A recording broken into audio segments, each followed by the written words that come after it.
kemusyrikan dan kemunafikan. Dua dua yang berbahaya untuk keselamatan kita di akhirat terutama.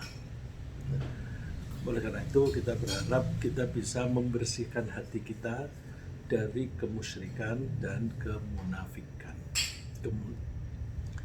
Kemunafikan itu juga berbahaya karena kemunafikan bisa menyebabkan kekafiran. Bahkan orang yang betul-betul munafik itu dosanya lebih besar daripada orang kafir saja. Karena orang munafik itu ya kafir ditambah dengan bohong, membohongi Allah. Tidak tanggung-tanggung membohongi Allah. Maka siksaan bagi orang munafik itu di tempat yang paling dahsyat siksaannya di neraka. Nah, pagi ini saya mau mengajak ada kemunafikan yang suka disebut kemunafikan kecil. Nah, kalau disebut kemunafikan kecil, saya khawatir nanti dianggap kecil terus disepelekan. Lalu kita tidak hati-hati. Maka ketika saya membuat judul, saya rangkaikan dengan kemunafikan itu kecil, tapi dosanya besar. Ya, jadi tetap kita hindari sekecil apapun, sesamar apapun kemunafikan itu, meskipun kemunafikan itu diangkat kategorikan kecil. Sebenarnya kenapa sih disebut kecil? Prinsipnya begini. Kalau yang kemarin kita bahas, kemunafikan itu kemunafikan yang berkaitan dengan akidah, dengan keyakinan akan adanya Allah, keyakinan atas kekuasaan Allah, keyakinan atas kasih sayang Allah, dan sebagainya. Kalau kemunafikan itu berkaitan dengan akidah, maka otomatis kafir. Atau otomatis dia keluar dari Islam. Dan itu banyak, misalnya sederhana deh. Kan kemunafikan karena dia tidak percaya akan kasih sayang Allah. Kemunafikan itu kan melahirkan keimanan. Ya, aku percaya kepada Allah, bahkan dia sholat. Ya. Tapi dia tidak meyakini kasih sayang Allah. Sehingga dia berprasangka bahwa kalau aku kalau aku pensiun, hasil duitku sedikit begitu, nanti aku makan apa? Aku nanti bisa hidup apa enggak? Bisa bertahan hidup apa enggak? Nah, itu berarti dia tidak mempercayai kasih sayang Allah. Nah, kalau tidak mempercayai kasih sayang Allah ya sama aja dengan tidak percaya kepada Allah. Maka hati-hati. Kita tuh meyakini Allah itu satu paket. Dan supaya kita bisa memahami satu paket, ya kita belajarnya kan mesti sedikit-sedikit. Kita nggak bisa belajar ilmu manajemen sekaligus banyak. Makanya ada semester 1, semester 2, dan seterusnya. Itu pun kalau S1 masih belum cukup, mesti ambil S2, S3. Nah, coba manajemen aja yang lingkupnya kecil, mohon maaf, saya menganggap lingkup kecil itu bandingannya dengan keimanan. Kalau manajemen itu kan kaitannya dengan kegiatan bisnis. Tapi kegiatan yang lain-lain itu tidak tercakup di situ. Tapi kalau keimanan itu kan mencakup seluruh aspek kehidupan di dunia ini. Maka kalau ilmu manajemen dibanding dengan ilmu keimanan, ya ilmu manajemen itu kecil, sempit dibanding ilmu keimanan. Mohon maaf ini bapak-bapak dan ibu-ibu dosen, terutama dosen manajemen. Jadi oleh karena itu ketika kita mau mengimani Allah secara komplit satu paket, maka kita belajarnya mesti sedikit-sedikit dan tidak mungkin belajar itu begitu cepat karena ilmu keimanan itu sambil kita hayati terus kemudian bagaimana aplikasinya. Nah, kemunafikan kalau berkaitan dengan akidah, dengan keyakinan tentang Allah dan sifat-sifatnya, maka kemunafikan itu otomatis mengeluarkan orang itu dari Islam dan otomatis dia kafir. Tapi ada kemunafikan yang tidak menyebabkan seseorang keluar dari Islam. Tetap dia orang Islam. Tidak bisa dikatakan dia bukan orang Islam, tapi dia menanggung dosa yang besar. Dia menanggung dosa besar. Jadi kemunafikan yang kecil itu biasanya berkaitan dengan ucapan atau tindakan, actions. Kalau pakai bahasa Arab disebutnya amal. Tapi kalau kita memakai amal, nanti dipersempit dengan amal bahasa Indonesia. Amal bahasa Indonesia itu seringkali kalau kita bilang malam amal, ya malam di mana diadakan kegiatan untuk fundraising, itu malam amal. Atau padahal amal dalam bahasa Arab itu artinya semua activities, semua kegiatan. Jadi kemunafikan dianggap kecil bila kemunafikan itu orang itu tampak sehari-hari sebagai orang Islam, tapi ada tindakan dia atau ucapan dia yang tidak mengganggu akidahnya, tetapi ada indikasi kemunafikan. Nah, yang semacam ini disebut dosa kemunafikan kecil. Jadi ada kemunafikan besar dan ada kemunafikan kecil. Kemunafikan besar adalah kemunafikan yang berkaitan dengan akidah, dan kemunafikan kecil adalah kemunafikan yang tidak berkaitan dengan akidah, tapi kaitannya dengan tindakan atau ucapan. Namun meskipun disebut kemunafikan kecil, dosanya tetap besar. Seberapa besar sih? Oh, lebih besar daripada mencuri, lebih besar daripada membunuh orang tanpa salah. Jadi jangan kita sepelekan, kita hindari sesedikit apapun kemunafikan itu, kita hindari sama sekali. Tapi ya tentu dengan bertahap. Nah, berbeda dengan kemunafikan besar yang tidak mungkin diampuni oleh Allah karena kekafiran yang besar itu berkaitan dengan akidah. Beda dengan itu, sedangkan kemunafikan kecil masih ada kemungkinan diampuni oleh Allah jika Allah menghendaki. Tentu agar dikehendaki, karena itu termasuk dosa besar, maka Allah hanya mengampuni kalau ada taubat. Semua dosa besar begitu. Jadi kalau misalnya kita mendengar atau membaca hadis bahwa orang yang puasa Ramadan dengan penuh keimanan, dengan mengharapkan imbalan dari Allah, maka dia akan diampuni seluruh dosanya yang 1 tahun yang sudah kelewat. Seluruh dosanya 1 tahun yang kelewat. Itu yang diampuni hanya dosa kecil-kecil aja. Dosa mencuri, membunuh, dan sebagainya, itu tidak diampuni. Kalau dosa besar hanya bisa diampuni kalau ada tobat. Nah, kalau dosa mencuri saja itu tidak bisa diampuni tanpa tobat, maka munafik kecil juga demikian. Mohon maaf nih, saya agak berlamban-lamban di sini karena saya ingin menekankan dulu. Saya tadi menyebut dosa besar itu antara lain mencuri. Mencuri itu kalau jumlahnya kecil, hanya ambil 1.000, 2.000 untuk beli minuman begitu, itu masih dosa kecil. Tapi kalau jumlahnya banyak, korupsi itu mencuri, jumlahnya banyak, itu hukum yang mestinya diterapkan adalah dia mesti dipotong tangan. Tapi memotong tangan itu kan tidak sembarangan, harus oleh pemegang authority. yang pemegang authority pun itu juga dengan berbagai syarat. Oleh karena itu jarang dipraktekkan ada orang mencuri jumlah besar lalu dipotong tangannya.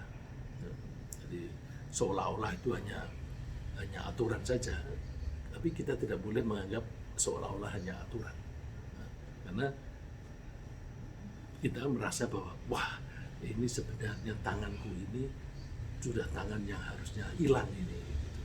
Nah, terus maka harus cepat-cepat bertobat. Nah, bahwa Allah masih bisa mengampuni kemunafikan yang kecil itu bisa kita baca di surat Al-Ahzab ayat 24. Liyajziyallahu as-sadiqina bisidqihim wa yu'adzibal munafiqina in syaa'a aw yatuba 'alaihim. Supaya Allah bisa memberi balasan kepada orang yang jujur di sini dalam seluruh aspek, terutama jujur ketika mengatakan iman. Nah, jujur ketika mengatakan iman, yang paling inti di situ. Tentu sampai yang kecil-kecil. Ya. Kenapa saya mengatakan jujur di sini jalan iman? Karena di surat Al-Ankabut itu disebutkan bahwa setiap orang yang mengucapkan iman maka dia pasti akan diuji oleh Allah. Ujian itu supaya Allah mengetahui siapa yang jujur wal ya'lamal kadzibin, dan supaya Allah mengetahui siapa yang bohong ketika mengatakan beriman. Jadi dari waktu ke waktu itu dites terus oleh Allah. Benar nggak kamu jujur? Jujur nggak kalau pada waktu mengatakan iman tadi? Nah, jadi yang jujur ketika mengatakan iman dibuktikan dengan aplikasinya, maka diberi pahala dan masuk surga. Nah, poin kita berikutnya, wa yu'adzibal munafiqina in syaa'a, dan Allah akan menyiksa orang-orang munafik kalau Allah menghendaki, au yatuba 'alaihim, atau menerima tobatnya. Jadi Allah masih membuka pintu untuk mengampuni orang-orang yang munafik. Tapi itu menjadi syarat. Harus tobat. Innallaha kana ghafurur rahima, sesungguhnya Allah itu Maha Pengampun dan Maha Penyayang. Nah, dari sini kita bisa pelajari bahwa tidak semua kemunafikan itu sama. Ada yang besar, ada yang kecil. Ada yang menyebabkan seseorang keluar dari Islam, ada yang tidak menyebabkan keluar dari Islam. Ada yang menyebabkan dia menjadi kafir, dan ada yang tidak menyebabkan jadi kafir. Perilaku yang menandakan kemunafikan seseorang itu macam-macam. Antara lain apa? Berkhianat terhadap kepercayaan yang diamanatkan kepadanya. Hati-hati ya. Berkhianat terhadap kepercayaan yang diamanatkan kepadanya. Kita semua dalam praktek sehari-hari itu menerima amanat. Yang dosen itu menerima amanat untuk mendidik mahasiswanya atau muridnya agar bisa ditingkatkan pengetahuan dan keterampilannya untuk kemandirian dalam hidup. Kalau kemudian guru atau dosen tidak perform semaksimal yang dia bisa, maka dia berkhianat. Seorang menteri yang ditugasi untuk membina di bidang dia, tapi dia tidak melaksanakan dengan baik, maka dia berkhianat. Itu munafik. Seorang presiden yang diamanati untuk melaksanakan konstitusi, undang-undang dasar, undang-undang dan semua peraturan-peraturannya, kemudian dia tidak melaksanakan amanat itu. Yang paling inti, presiden harus menegakkan keadilan. Kalau dia tidak menegakkan keadilan, masuk di khianat ini, masuk ke munafikan ini. Dia diamanati oleh bangsa, oleh rakyat, oleh negara untuk membangun kesejahteraan masyarakat, tetapi tidak membangun kesejahteraan masyarakat, tetapi membiarkan kekayaan masyarakat diambil oleh para pejabat, tidak diambil tindakan tegas, maka itu termasuk khianat. Yang kedua, dusta. Dusta dalam berbicara juga bisa dusta dalam perilaku. Dusta itu bisa pakai oral language, bisa pakai body language. Pakai oral jelas kata-katanya itu menunjukkan keimanan, tetapi lisan nyatanya tidak. Begitu pula tindakan, memberikan kesan bahwa dia itu orang baik. Nah, kalau misalnya dari tindakan itu sholat, seseorang sholat hanya ketika ada orang. Kalau tidak ada orang, dia tidak sholat. Dia sholat kalau disorot TV untuk dipublikasikan ke masyarakat. Tapi kalau tidak disorot TV, tidak sholat. Atau sholat ketika ada mertua datang ke rumah. Kalau nggak ada, tidak sholat. Nah, itu termasuk kemunafikan besar. Itu kemunafikan besar. Tapi kalau misalnya orang itu setiap saat sholat, setiap datang waktunya sholat, dia sholat. Cuma ketika ada gurunya hadir di situ, ada mertua di situ, kemudian sholatnya menjadi lebih tenang, lebih santai, lebih tumak ninah lah, ya. Lebih khusyuk dibanding kalau tidak ada orang lain. Nah, itu bisa masuk kemunafikan kecil. Tapi kemunafikan kecil itu berarti sudah mendua dia. Sholatnya karena Allah, tetapi baiknya sholat itu karena manusia, itu sudah mendua. Terus ingkar janji, itu juga indikasi kemunafikan yang kalau tidak ada kaitannya dengan akidah, itu kemunafikan kecil. Jadi kita hati-hati, jangan mudah ngumbar janji. Orang yang mudah ngumbar janji, maka dia akan besar kemungkinannya mengingkari 1 atau 2 janji. Padahal mengingkari 1 janji saja itu sudah termasuk indikasi kemunafikan. Indikasi yang lain, kecurangan dalam perselisihan. Kalau ada perselisihan, terus mesti dia nakalan. Ini kalau anak-anak kecil kan, nakalan kamu, ini kan gini misalnya si pas main. Kalau mainnya anak-anak itu kan mesti fair. Kalau nggak fair, mesti yang lain akan bilang, nakalan kamu. Nah, ini dalam kehidupan orang dewasa. Bisa ada kaitannya dengan bisnis, bisa ada kaitannya dengan politik, dan sebagainya. Kalau ada perselisihan kemudian curang, maka ya misalnya menghilangkan bukti-bukti kejahatan, itu kan curang. Terus merekayasa banyaklah kecurangan, terutama kalau di pengadilan. Pengadilan itu nanti kalau ingin diringankan, diambil pasal-pasal yang meringankan. Tapi kalau ingin memberatkan, diambil pasal-pasal yang memberatkan. Nah, itu kan termasuk kecurangan. Nah, Rasulullah menyebutkan 4 contoh tadi. Yang kita sering dengar kan 3. Tapi ada hadis yang menyebutkan 4 indikasi kemunafikan yang berkaitan dengan perilaku. Diriwayatkan oleh Abdullah bin Amr bin As bahwa Rasulullah SAW bersabda, "Arba'un man kunna fihi kana munafiqan khalisah." Ada 4 hal.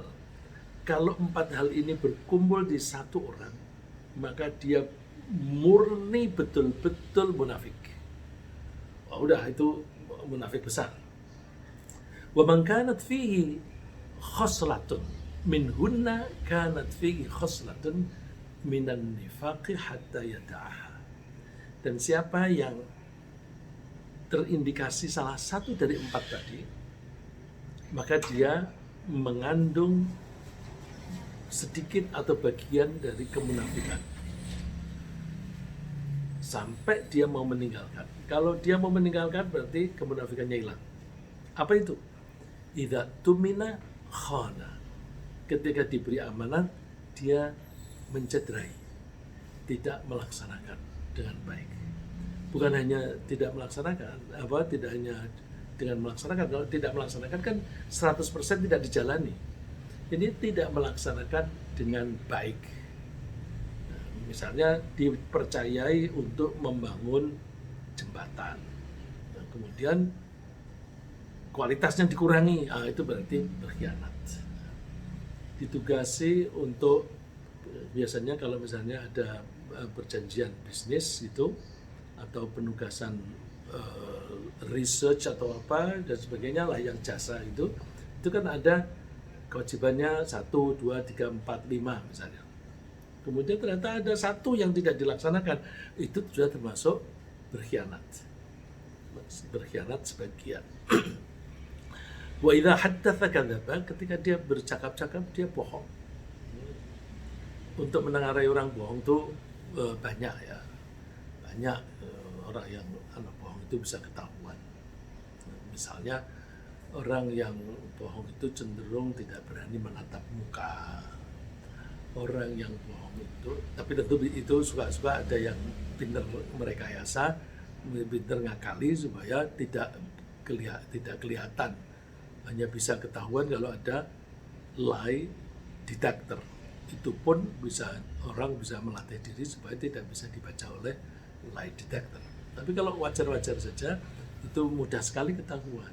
Ya. Misalnya tidak berani menatap mata. Misalnya lagi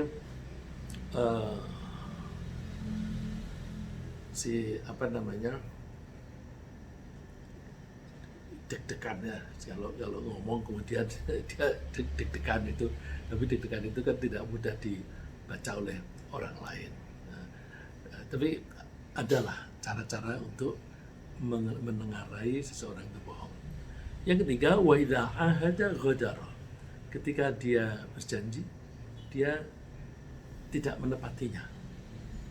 Wa idza khasama fajara.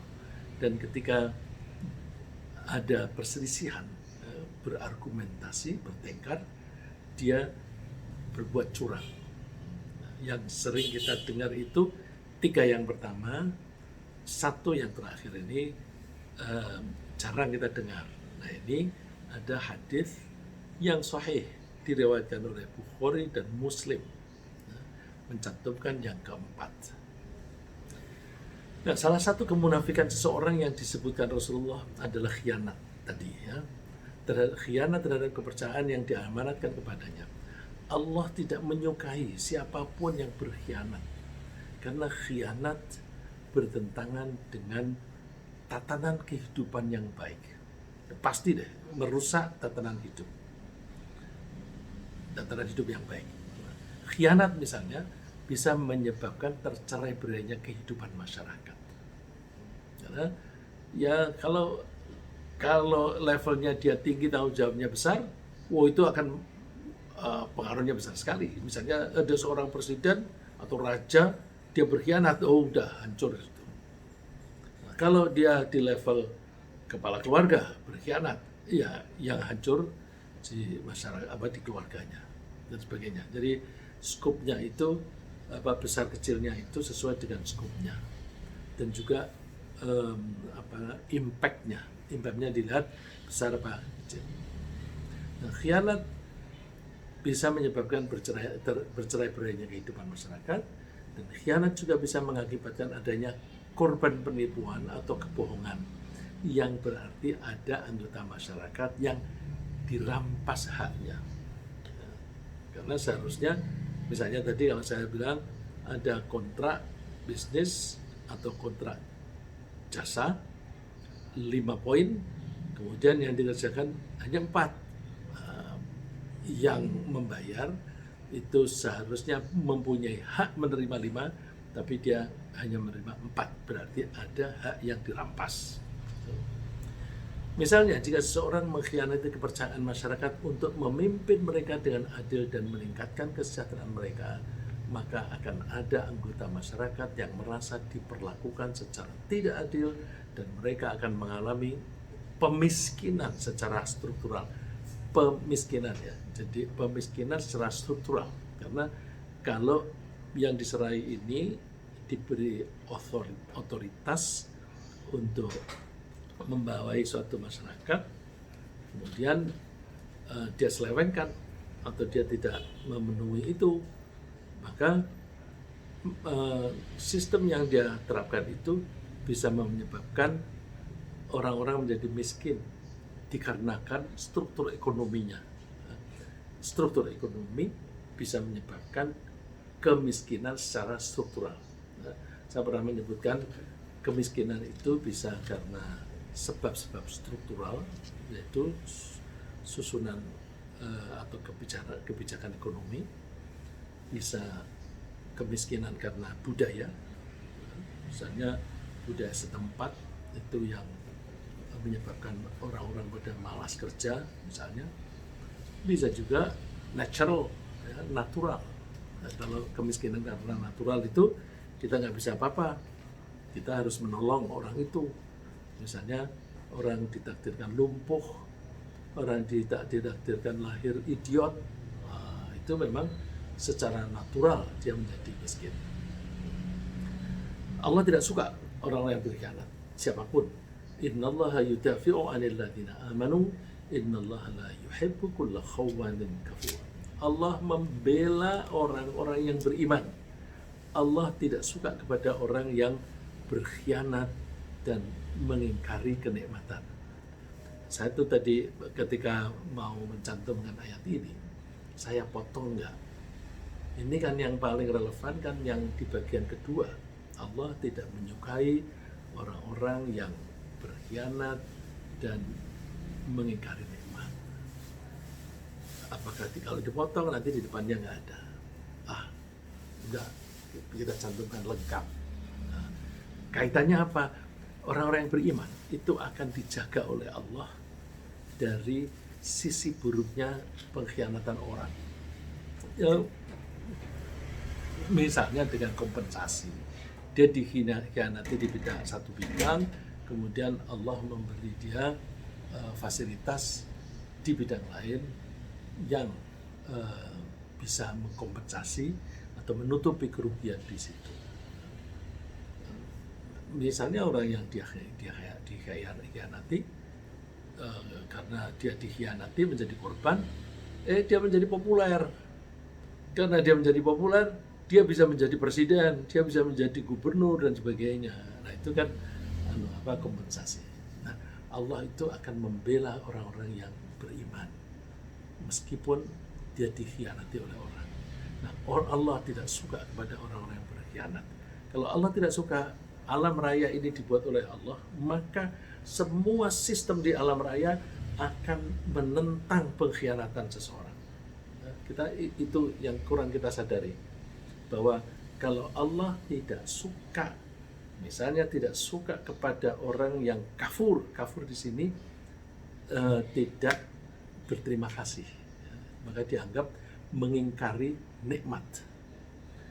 Orang yang kafir dalam hal tidak bersyukur, itu istilah bahasa Inggrisnya ungrateful. Orang yang ungrateful. Nah, orang ungrateful itu gak disukai oleh Allah. Karena Allah tidak menyukai, sedangkan Allah itu menciptakan semua alam raya dan semua manusia, maka semua manusia menjadi cenderung tidak menyukai kepada orang yang ungrateful. Biasanya orang yang ungrateful itu dibarengi dengan kesombongan. Nah, karena ada kesombongan itu, orang menjadi orang itu sombong. Dan biasanya itu berbarengan. Orang yang tidak grateful itu biasanya sombong dan egois. Nah, orang sombong, egois, tidak grateful, itu pasti dibenci oleh manusia yang lain, ya, kecuali manusia yang tertipu, ya, dia nggak tahu. Jadi, kalau dikatakan Allah tidak suka, hati-hati, karena sistem di alam raya nanti akan bekerja. Lagi, karena Allah tidak menyukai pengkhianatan, maka Allah melarang kita mengkhianati amanat apapun yang dipercayakan kepada kita. Berkhianat berarti tidak melaksanakan seluruh atau sebagian dari tugas yang diamanatkan kepada kita. Dengan demikian tidak menunaikan zakat sama sekali, ya, jadi tidak bayar sama sekali zakatnya. Oh, dia berkhianat. Karena apa? Dia diamanati oleh Allah. Ini aku kasih kamu bagian yang lebih besar daripada orang lain, tapi kamu berbagi ya. Kemudian dia tidak mau melaksanakan amanat itu. Orang yang kaya tetapi tidak mau melaksanakan zakat, orang-orang lain kan menganggap dia pelit. Orang pelit itu dibenci oleh orang lain. Dan orang yang membenci kepada orang pelit itu tergantung. Kalau dia orang yang dekat sekali dan kepelitannya itu tinggi, bisa itu sampai yang anggota keluarga yang kena impact dari pelitnya itu bisa membunuh. Kita sering mendengar pembunuhan dilakukan oleh orang dari anggota keluarganya sendiri, dan biasanya orang yang dekat. Nah, karena apa? Karena ada yang berkhianat. Dia diberi amanah oleh Allah berupa kekayaan yang lebih, tapi dia tidak mau melaksanakan, menyisihkan sebagian untuk zakat atau sedekah. Jadi menunaikan zakat hanya sebagian saja itu juga berarti berkhianat. Maka kita mesti hati-hati, kita hitung kekayaan kita berapa, terus kita sisihkan, jangan sampai kurang pembayaran zakat kita. Bila perlu kita tambahi zakat kita. Kalau kewajibannya misalnya 2,5%, kita lebih menjadi 5%. Kalau kewajibannya 5%, kita tambahi menjadi 10%. Bila perlu sampai 20%, kalau itu tidak mempengaruhi kehidupan kita. Kan orang makin banyak penghasilannya, biasanya jumlah banyak itu misalnya diambil 20% nggak masalah. Karena memang kekayaannya memang banyak. Cuma ada survei yang dilakukan oleh orang barat. Orang makin kaya, itu makin pelit. Makin kaya, makin pelit. Itu ukurannya bukan dia tidak mau bersedekah atau tidak mau berbagi. Misalnya, ketika dia miskin, dia bersedekah satu bulannya 1.000. Kemudian 1.000 rupiah ya. Ketika dia makin kaya, dia tambahin menjadi 2.000. Terus ketika dia makin kaya menjadi 10.000. Betul, secara jumlah itu ya, itu jumlahnya meningkat dari 1.000 menjadi 2.000 menjadi 10.000. Tapi coba secara proporsional, 10.000 itu berapa persen dari kekayaannya dibanding dengan 1.000 yang waktu itu berapa persen dari kekayaannya. Nanti kalau dilihat proporsinya itu menjadi makin kecil. Nah, itu berarti orang makin kaya itu makin kikir. Kalau dihitung itu, maka hati-hati ya. Jangan hanya melihat angka absolut ya, tapi juga lihat angka proporsional. Dan tentu dosa atas khianat terhadap seluruh amanat itu lebih besar daripada sebagian saja. Allah melarang kita berkhianat. Ya ayyuhalladzina amanu la takhunullaha war rasul wa takhunu amanatikum wa antum ta'lamun. Hai orang-orang yang beriman, kalian jangan mengkhianati Allah. Nah, pertama yang disebut mengkhianati Allah. Nah, contohnya dari zakat. Zakat itu amanah dari Allah. Jangan mengkhianati Rasul. Rasulullah memberi anjuran, memberikan contoh dan sebagainya, tapi tidak dilaksanakan. Wa takhunu amanatikum. Kalian jangan mengkhianati amanat-amanat kalian. Wa antum ta'lamun, sedangkan kalian mengetahui, padahal kalian mengetahui bahwa kalian itu sebenarnya harus diamanati ini dan itu. Nah, terus ini dikaitkan dengan wa'lamu annama amwalukum wa auladukum fitnah. Ketahuilah bahwa hartamu dan anak-anakmu itu ujian. Nah, ini yang makanya paling rawan itu di situ. Ya, harta dan anak. Kita kalau punya harta atau bahkan mencari harta, ingat ini untuk cadangan anakku, cari lagi untuk cadangan anakku. Nanti apa namanya, kalau makin kaya lagi, anakku harus sudah aku belikan masing-masing satu rumah. Nanti kalau kaya lagi, masing-masing anakku harus mempunyai satu perusahaan. Jadi ini menyebabkan orang menjadi terpacu untuk mencari harta sebanyak-banyaknya. Mencari harta sebanyak-banyaknya boleh nggak? Boleh, tapi hati-hati, amanah harus dijalankan. Begitu makin banyak harta, harus makin banyak yang disisihkan untuk zakat dan sedekah. Nah, karena concernnya terhadap anak, akhirnya mengumpulkan berakumulasinya harta, tapi lupa amanah dari Allah membayar zakat. Wa annallaha indahu ajrun azim. Allah menjanjikan di sisinya itu ada pahala yang besar. Itu khianat, dan orang yang paling menjaga khianat, kebalikan dari orang yang khianat adalah orang yang menjaga amanah. Bahasa Arabnya orang yang menjaga amanah itu adalah amin, al-amin. Rasulullah itu dijuluki, yang menjuluki orang-orang Mekah yang kebanyakan orang kafir sebelum Nabi Muhammad menjadi nabi. Itu mereka pada menjuluki Nabi Muhammad ini sebagai Al-Amin, orang yang menjaga amanah. Jadi di antara teman-teman kita ini ada yang namanya Amin, ya. Amin, Pak Amin Suhadi, itu kan Amin. Insya Allah dan mudah-mudahan Pak Amin dan juga kita semuanya ini bisa menjaga amanah. Yang kedua yang disebutkan oleh Rasulullah itu bohong. Bohong juga merupakan salah satu tanda kemunafikan seseorang. Rasulullah SAW berpesan agar kita berhati-hati dengan kebohongan, agar kita menjauhi kebohongan, karena kebohongan bisa menjerumuskan seseorang ke jurang neraka. Bisa. Bohong itu macam-macam. Bohong itu macam-macam. Ada kalanya bohong yang terjadi setelah pelanggaran. Kalau kita berperilaku menyimpang, maka kita cenderung untuk bohong. Kalau kita misalnya korupsi, kita mesti cenderung untuk bohong. Bohongnya bisa lisan, bisa tindakan. Bohong lisannya itu kita harus menjaga amanat. Itu. Jangan sampai ada korupsi. Itu ada video orang bilang begitu. Gampang caranya memberantas korupsi begini-begini. Tidak lama kemudian dia ditangkap KPK. Dia korupsi bantuan sosial. Jadi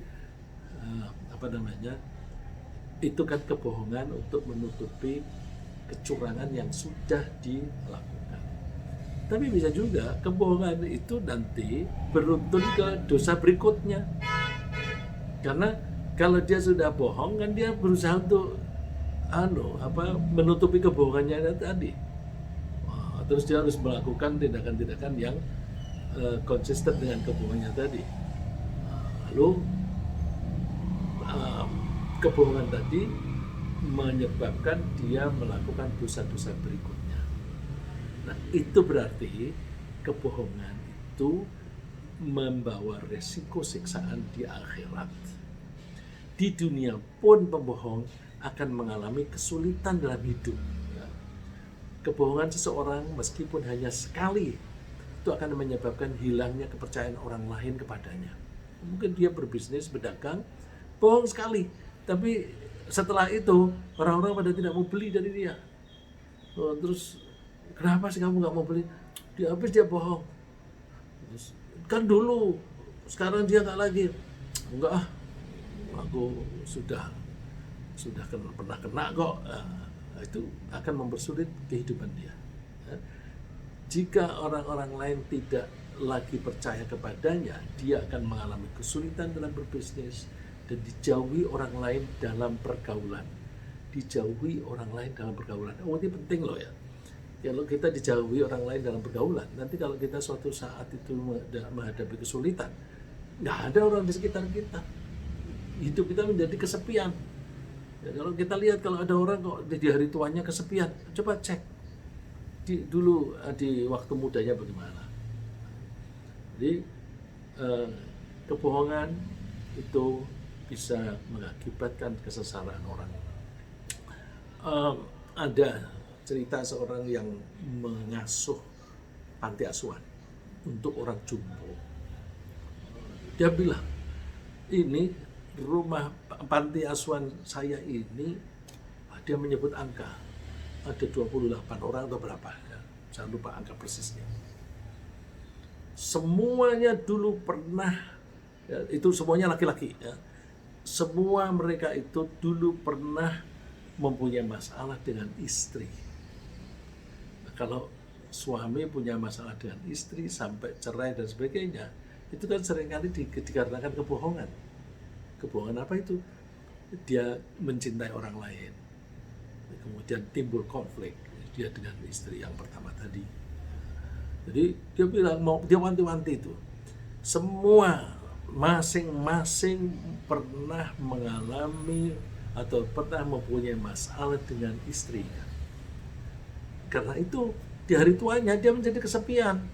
Istrinya sudah pisah, anak-anaknya membela ibunya, maka bapaknya di panti asuhan biarin aja, biar dirasain gitu. Jadi hati-hati dengan kebohongan. Jangan, kebohongan bisa membuat kita sengsara baik di dunia maupun di akhirat. Rasulullah wanti-wanti, wa iyyakum wal kadhib. Hati-hati dengan kebohongan. Fa innal kadhiba yahdi ilal fujur. Kebohongan itu, ini kalau bahasa letterleknya, yahdi menunjukkan, ilal fujur ke kemaksiatan, ke pelanggaran. Kalau bahasa Inggris mungkin bisa kita terjemahkan dengan leads, ya. Lying leads to crime misalnya, ya. Lead to mengarahkan, ya. Membuat seseorang itu berperilaku yang mengarah. Kalau orang berbuat dosa, maka dosa itu akan mendorong dia, mengarahkan dia untuk melakukan pelanggaran-pelanggaran. Wa inna fujur yahdi ilan nar. Pelanggaran-pelanggaran terhadap aturan Allah itu mengarahkan dia, mendorong dia untuk ke neraka. Wa ma yazalul 'abdu yakdzibu wa yataharral kadhib hatta yuktaba 'indallahi kadzdzaba. Dan orang kalau sudah berbohong, dia mempunyai kecenderungan untuk bohong lagi, diulang lagi, sampai Allah mencatat dia sebagai kadzdzaba. Kalau orang bohong sekali itu namanya kadzib. Tapi kalau bohong berkali-kali itu namanya kadzdzab. Pembual besar, pembohong besar. Kita pakai besar. Itu kadzdzab. Bahkan ketika bercanda pun, ya, itu Rasulullah melarang kita berbohong. Kita kan kadang-kadang berbohong. Oh, kok kamu bohong? Bercanda. Bercanda itu ada kalanya untuk membuat orang lain tertawa. Jadi hati-hati. Stand up komedi itu kan suka bohong supaya apa? Orang-orang tertawa. Itu termasuk di sini. Ya.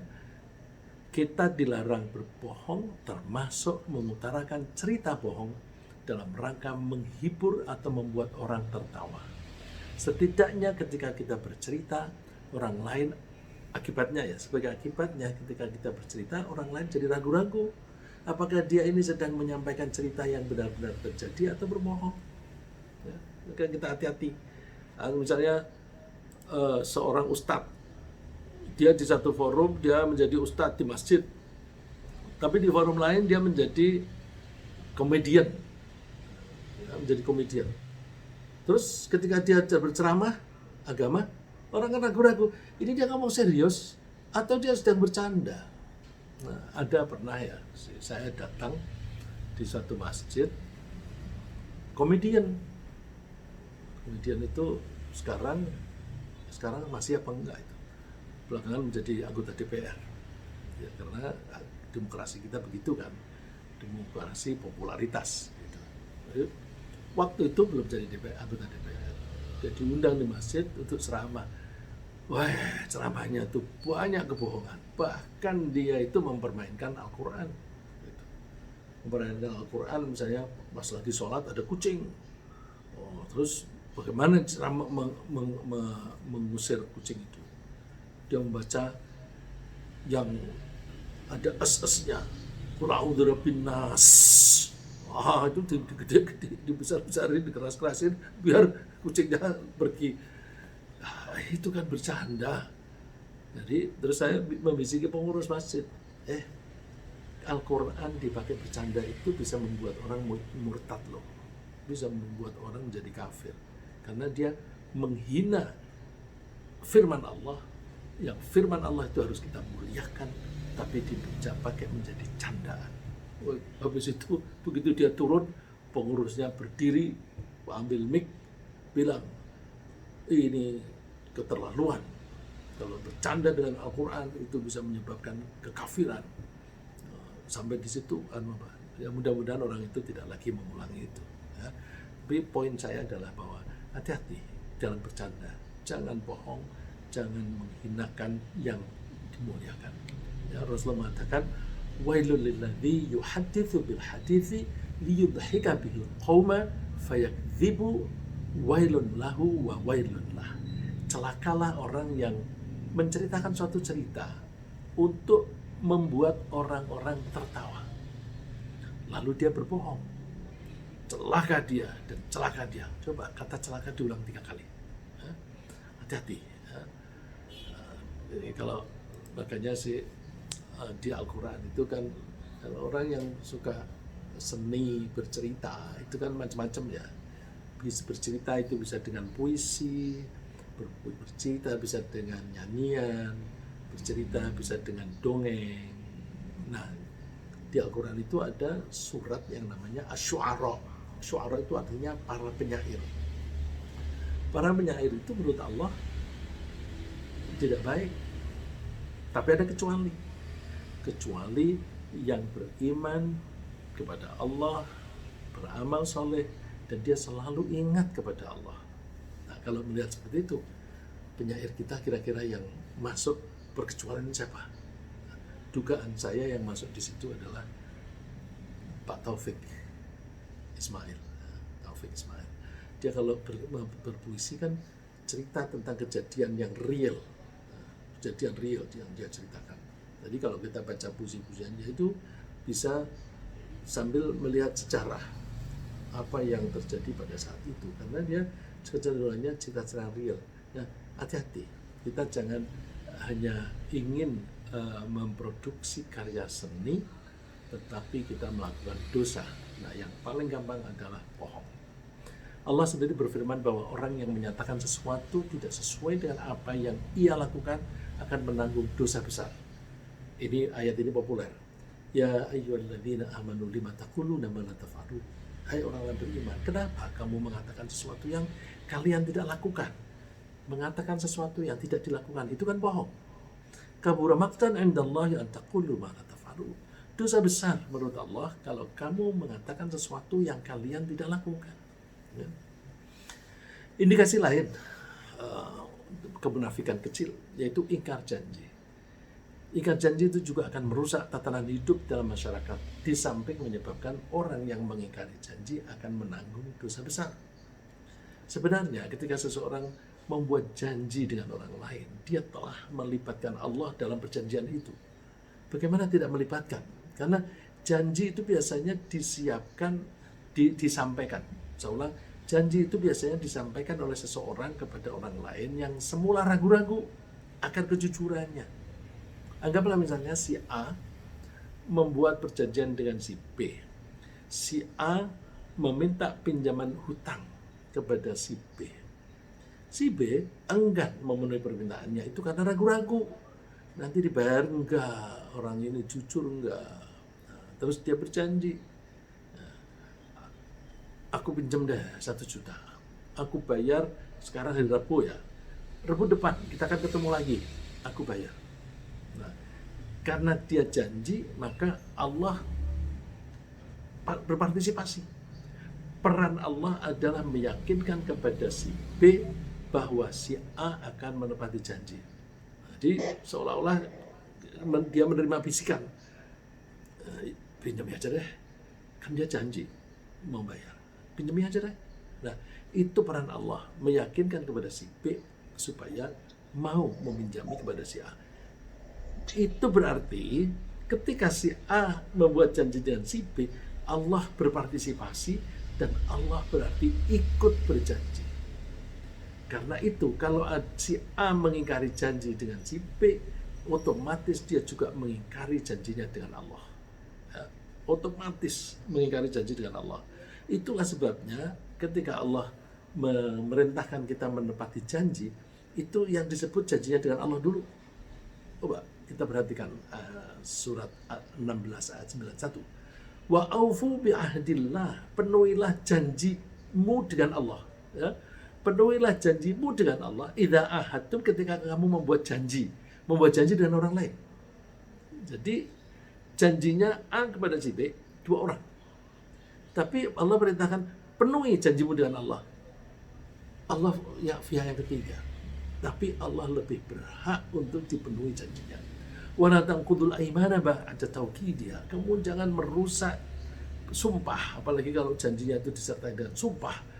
Itu Allah makin memperkuatnya. Ketika dia bersumpah dengan menyebut Allah, demi Allah, wa qad ja'altumullah 'alaikum kafila. Kamu telah menjadikan Allah menjadi penjamin. Kamu menjadikan Allah sebagai penjamin. Ternyata kamu mengingkari, berarti kamu mengingkari Allah sebagai penjamin. Innallaha ya'lamu ma taf'alun.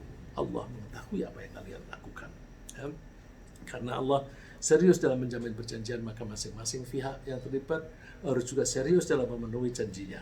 Maka di hari pembalasan Allah akan meminta pertanggungjawaban masing-masing pihak akan kesungguhan mereka dalam membuat perjanjian. Wa aufu bil ahd, innal ahda kana mas'ula. Tepatilah janji, karena janji itu akan diminta pertanggungjawabannya. Ya. Orang yang suka mengingkari janjinya akan mengalami pengerasan hatinya, sehingga sulit menerima nasihat. Coba orang yang suka mengingkari janji nanti kan nggak sulit dinasihati. Fabima naqdihim mitsaqahum lahannahum wa ja'alna qulubahum qasiyah. Karena mereka suka mengingkari janji mereka, maka Allah melaknati mereka dan Allah menjadikan hati mereka keras. Kalau bahasa Quran hati keras, bahasa Indonesia kepala keras, keras kepala. Para pelanggar janji juga merusak integritasnya sendiri. Dia akan jatuh reputasinya dan akan dikenal sebagai orang-orang munafik yang tidak bisa dipercaya. Fa'aqabahum nifaqan fi qulubihim ila yaumi yalqawnahu bima akhlafullaha ma wa'aduhu wa ma kanu yakdzibun. Allah menimpakan kemunafikan di hati mereka, ya karena kebohongan mereka. Terus sampai mereka bertemu dengan Allah. Nah, indikasi kemunafikan yang lain yang disebutkan oleh Rasulullah adalah kecurangan dan kedurhakaan ketika berselisih dengan pihak lain. Allah menyebut wa innal fujjara lafi jahim yaslawnaha yaumiddin. Sesungguhnya orang-orang yang durhaka, yang curang, benar-benar berada dalam neraka. Mereka masuk ke dalamnya pada hari pembalasan. Ya. Jadi hati-hati dengan 4 hal ini supaya kita tidak termasuk golongan orang munafik. Ringkasnya, pagi ini kita membahas bahwa kemunafikan kecil itu termasuk dosa besar. Tapi meskipun besar bisa diampuni. 4 indikasi kemunafikan kecil ini adalah khianat, dusta, ingkar janji, dan curang. Allah melarang dan tidak menyukai khianat. Bohong bisa menyeret seseorang ke neraka. Ingkar janji bisa mengeraskan hati, dan curang bisa menarik seseorang itu ke neraka. Semoga Allah menjauhkan kita dari kemunafikan yang mencelakakan kita. Amin.